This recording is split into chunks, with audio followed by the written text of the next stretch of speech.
there, Life Groups. We're the adult discipleship team at New Life, and we wanted to tell you a little bit about how each of us contributes to Life Groups. Hey there, I'm Pastor Paul. I'm the executive pastor of discipleship at New Life. That means I give guidance and oversight to both the adult discipleship team as well as the next gen team, which is the kids and the youth. Both of these departments exist to guide individuals toward becoming who God created them to be. In regards to life groups, I oversee the content of the life group teachings and serve as mentor to the men who lead life groups. Hi, I'm Jen Palmer. Some of you know that I'm the director of Blessings in a Backpack, but I also serve as the adult discipleship ministry assistant. I do a lot of behind-the-scenes work for life groups, putting life groups on the church calendar, scheduling classrooms, creating rat cards, and tending to a multitude of other details. I'm Pastor Karen. I'm the women's pastor and, as of January 1st, the life group director. I'll give oversight to the life group ministry, and I'll be the primary person communicating with the life group leaders. But right now, I want to talk to you, the amazing people who've signed up to be in a life group. After church one Sunday, Lulu joined a life group, at home from her kitchen while she sipped chicken soup. Lulu thought about group as she patted her dog. They're all gonna love me. I'm no bump on a log. Week 1 rolled around and Lulu got busy. She lost track of time, showed up late, in a tizzy. On week 2, Lulu came walking in right on time. She monopolized the evening. It was truly a crime. On week 3, Lulu stayed home. She was watching a show. Did she text her group leader? The answer is no. She gossiped about a group member during week 4, the confidentiality agreement she chose to ignore. Week 5 and the group nearly got in a fight. Instead of listening to others, Lulu always was right. It was now week 6. Lulu's antics weren't done. The group members grumbled, "This is not any fun." Lulu's leaders were fed up. They'd had quite enough. They confronted Lulu, and boy, that was tough. But week 7 was better. She improved in week 8. By weeks 9 and 10, Lulu was doing great. There's a moral to this story, a point to this rhyme. We surely aren't here just wasting your time. Don't be like Lulu. Please actually try. If your leader sends texts, please read and reply. Show up on time. Don't do all the speaking. Truly listen to others. Don't be critiquing. If someone shares secrets, don't tell anyone. And always remember, life group's supposed to be fun. As we start into this new life group season, we also on Sunday started into a new sermon series that we are calling The Perfect Life. But in that word life, the F is kind of falling off because the perfect life is kinda a lie. It's the idea that we many times, through our pictures that we post online, portray the perfect life. But let's face it, many of those times that is not sharing the truth, the whole truth, and nothing but the truth. Many of those times, how our families and our relationships actually look are much different than the images that we put out there. We all say that the people in our lives are most important. And if you're on social media, that's surely what it looks like, right? We post photos and videos of birthday parties, gatherings, get-togethers, girls' nights, date nights. But are those photos an accurate portrayal of reality, or are they just documenting snippets of our time? Moms, do you play with your kids for hours a day, as we might believe by looking at your social media, which makes it look like you're mom of the year? Or are you more often distracted by your to-do list and your phone? Husbands, do you regularly invest in your relationship with your wife? Or do you take her camping a few weekends out of the summer and post photos that make it look like the two of you have the best life, when in actuality your marriage is faltering and you struggle to communicate with each other? Those of you who aren't married might post photos of get-togethers with friends that make it look like you have close and thriving relationships. But the truth is, you spend most evenings lonely and alone. Karen, you and I were talking the other day, about the statement which Mike made at the end of one of his sermons a few months ago. His statement was in regards to people who are lying on their deathbeds, knowing that their days here on earth are going to be short, and wishing they would spend more time with their loved ones. In all my years of doing funerals, I have never heard, "I wish I would have spent more time at work," or "I wish I would have spent more time watching football." But there's usually that regret about relationships. Even highly relational people wish they would have better invested in their relationships. It's crazy, but with the many funerals that I have performed and with the many people that I have sat with at the end of their earthly journey, there is one text in the Bible that comes up over and over. It's because it looks at how we use our time here on earth. It's in the book of Ecclesiastes, chapter 3, and it starts off like this.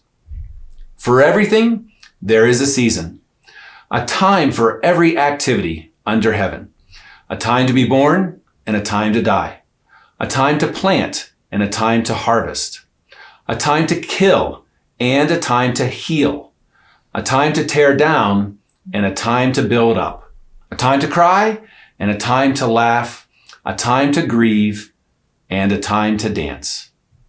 And then Solomon, the writer, continues on with a bunch more of the this and that's of our lives. It's basically a passage that helps us to see that our lives are made up by the many, many moments and choices that we make within those moments.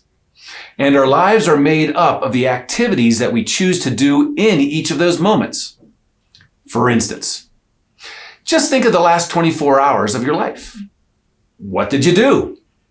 What were those activities that you thought were most important? I mean, they must have been important because that is what you did. And what were those things, those other things that you could have done, or those relationships which you could have poured into that you missed out on because of the choices you made? Let's look at it this way. Years from now, when you are in the last days of your life and you look back at yesterday or the day before, will you have any regrets? Will you be saddened because of any of the choices that you made to do with your time here? Were there better choices that you could have made? Were there relationships in which you could have been more invested? That's a lot to think about already. So why don't you pause the video and talk over those first two questions that we have, and then come back for a little bit more.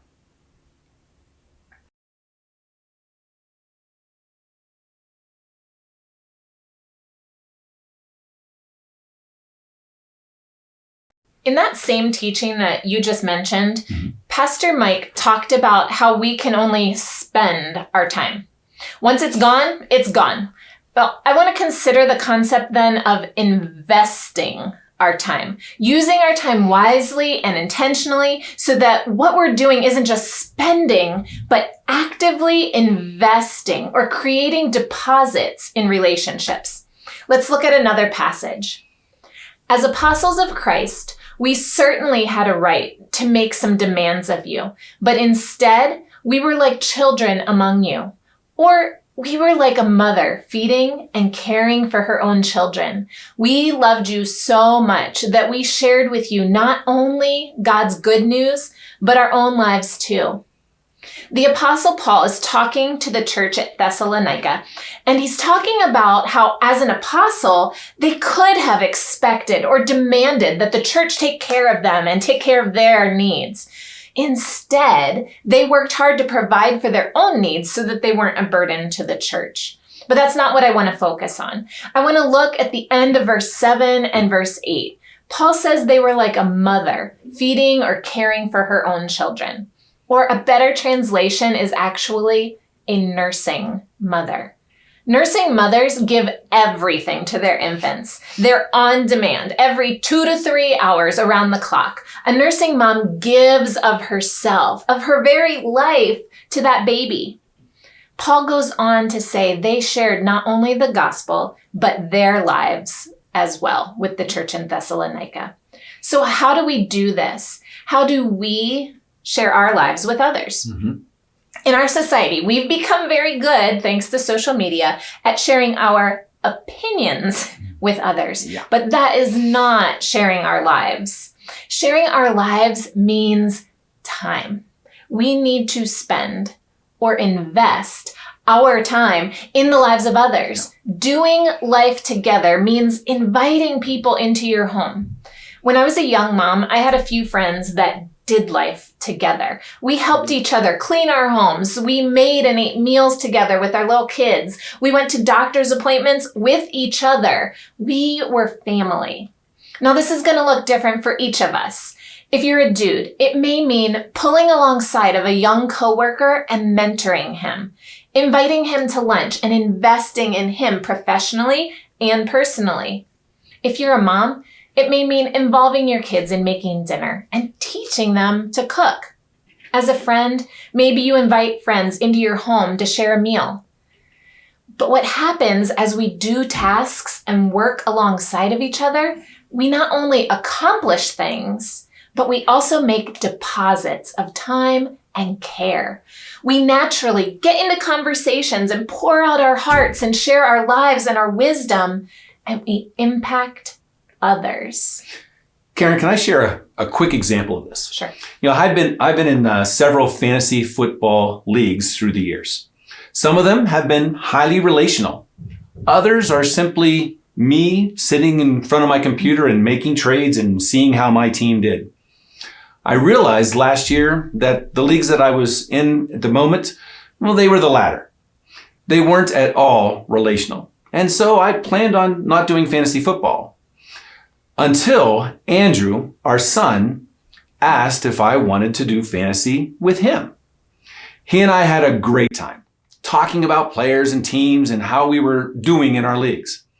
Discussions about football then opened the door for me to have other conversations. It allowed me to invest my time in my son. Take a few minutes now to consider your relationships and how you might better invest your time in the people in your life. And we'll see you in church on Sunday.